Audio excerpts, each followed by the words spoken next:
Salut, je suis actuellement dans le sud-ouest et j'en ai profité, comme vous avez vu dans la vidéo précédente, pour aller rendre visite à Gaëtan, mais également je suis allé rendre visite à Pascal et à son épouse. Donc Pascal Breaking Normality. Pour tous ceux qui ne le connaissent pas encore, ce sera l'occasion de faire connaissance. C'est vraiment quelqu'un avec qui je me suis bien entendu. Je fais cette intro à part pour qu'il soit pas au courant, mais c'est un homme intègre, c'est quelqu'un qui a des valeurs, c'est vraiment quelqu'un avec qui j'ai eu plaisir à partager du temps pour pouvoir discuter. On a pu partager pas mal de moments tous aussi sympathiques les uns que les autres, pas mal d'anecdotes. Vraiment des gens bien, vraiment des gens bien, proches des gens, amis des animaux. Ceux qui ont des animaux le savent, quand on est proche des animaux à ce point, c'est que vraiment on est des bonnes personnes, avec voilà, une bonne mentalité, un bon état d'esprit. Donc voilà, je ne m'éternise pas pour cette introduction, mais voilà, vraiment une belle rencontre. Merci à vous deux et bonne vidéo à vous autres qui la regardez. Salut. Salut Pascal. Bonjour Vic. Merci de m'avoir invité chez toi, ça fait plaisir quitte à être à Angoulême, à passer, venir te rendre visite. Donc Pascal, tu fais des vidéos aussi sur YouTube où tu parles de survivalisme, de pas mal de sujets. Ma chaîne YouTube à la base, elle commençait dans le survivalisme.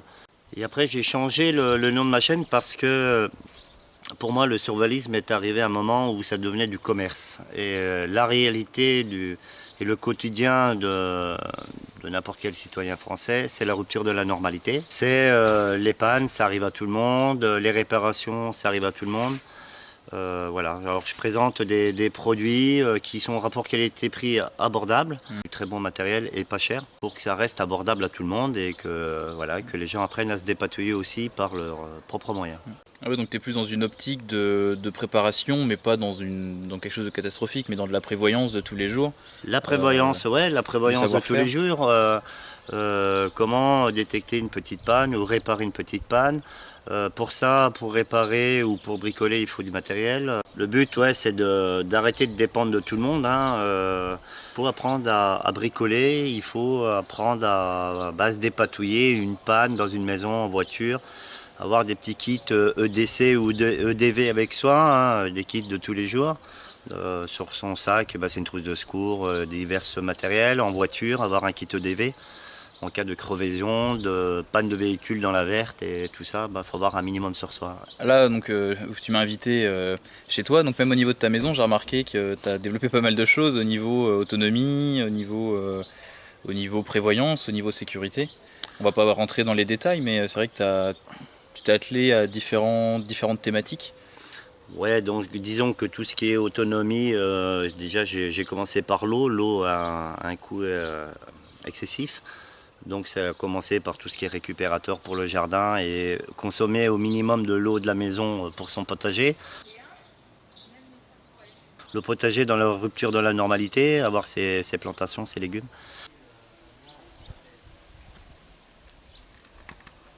Donc là c'est la bourrache. Ouais. Ok. Ah oui, elle se ressème sur place et donc là ça te fait tout un massif de Ouais, bourrache. mais là, on va pas récolter. Okay. Et là tu disais C'est que c'était... des fleurs.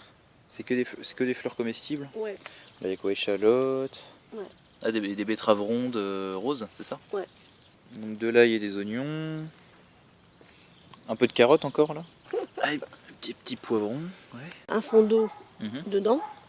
Et avec l'eau, je pense que c'est le plus efficace. Ouais. Tu peux mettre une bouteille d'eau, tu ouvres, tu mets dedans. Ah, parce que pareil, la vigne est assez récente là. Il y en a pas mal.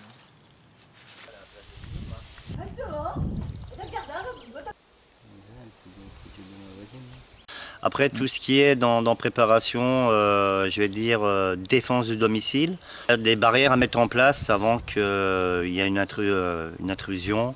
Ouais, avant même de commencer à se dire ok, je vais me défendre, je vais sortir le 12, etc. Il y a énormément de solutions à mettre en place avant d'arriver dans une telle extrémité, c'est ça? Voilà, ouais. Le but c'est d'être le plus rapidement averti, dans le but d'être averti le premier, enfin rapidement, et de pouvoir, selon certains dispositifs, apporter des réponses proportionnées.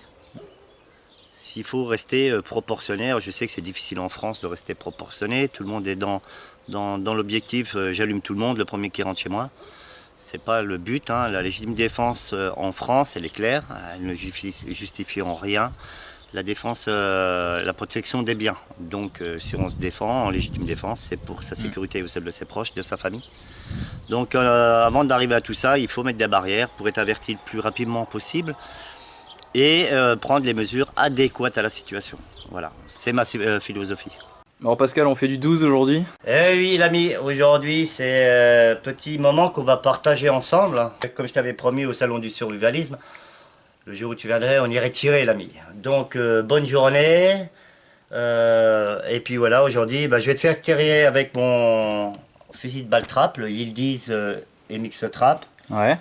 Et avec la carabine à pompe Armtax RX2. Voilà.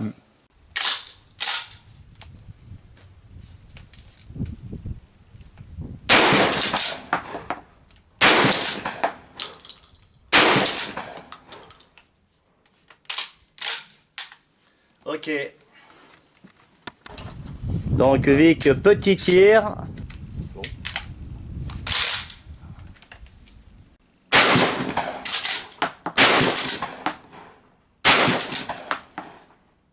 C'est vrai que la pompe sur ressort, c'est plutôt agréable, hein. On a une remise en batterie rapide. Oh, tu sens quand même la différence au réapprovisionnement, non? Bah ouais, ça se referme tout seul. Ok les amis. Petit tir au fusil de balle trap. 2 petites munitions réglementaires. J'ai contrôlé mes canons avant. Et c'est parti.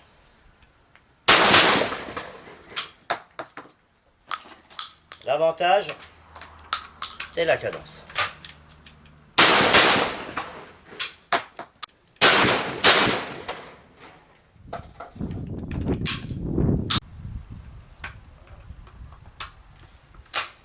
Vraiment, on verra ta tête. Alors? Très bon aussi, hein. Ouais, ça va. Là c'est vrai que c'est la cadence quoi. Le doublé.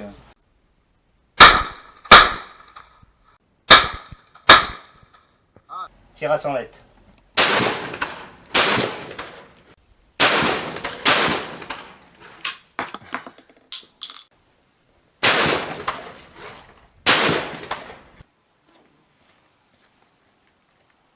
On a des bouteilles à 50 mètres.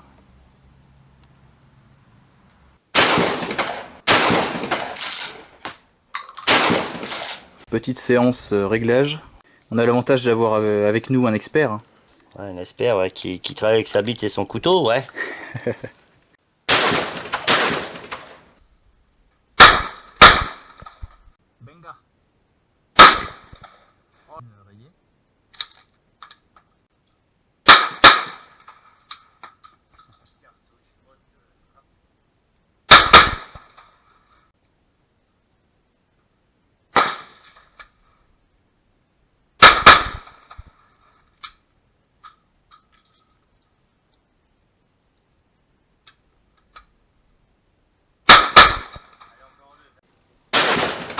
Ok, Aïe. voilà, c'est Allez parti. la petite les amis. sœur. C'est bon. Bah là, je vais faire un tir, tir d'urgence 2 à gauche, 2 à droite, avec le fusil de balle trap. Ça devrait rentrer, hein, 50 mètres. Bah on va essayer de tirer rapidement, 2 à gauche et 2 à droite rapidement, mais on va voir ce que ça donne. Hein.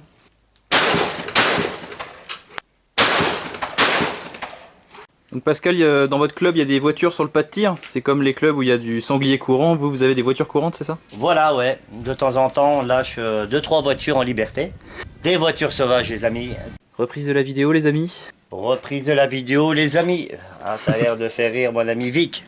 Donc là, on va tirer dans une jante de 14 pouces, pourrie. Et on ira au résultat après que notre ami anglais ait fini de ferrailler. Donc c'est parti les amis, le mégot réglementaire. Voilà pour la nouvelle cible. Donc elle vient pas de ma voiture. Elle pourrait vu l'état, mais c'est pas à moi.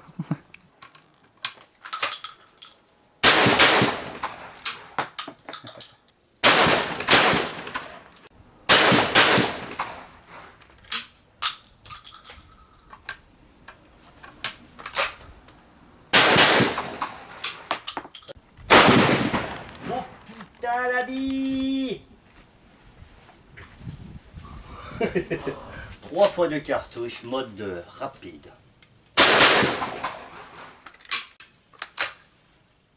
Allez encore 2, perds pas la main, ça traite.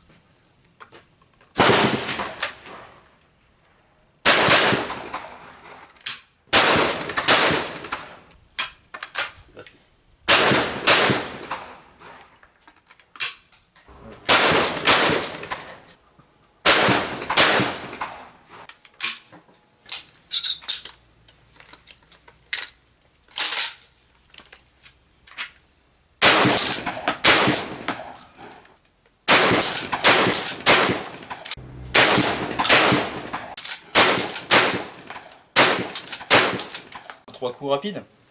Allez, c'est parti. On essaye ça.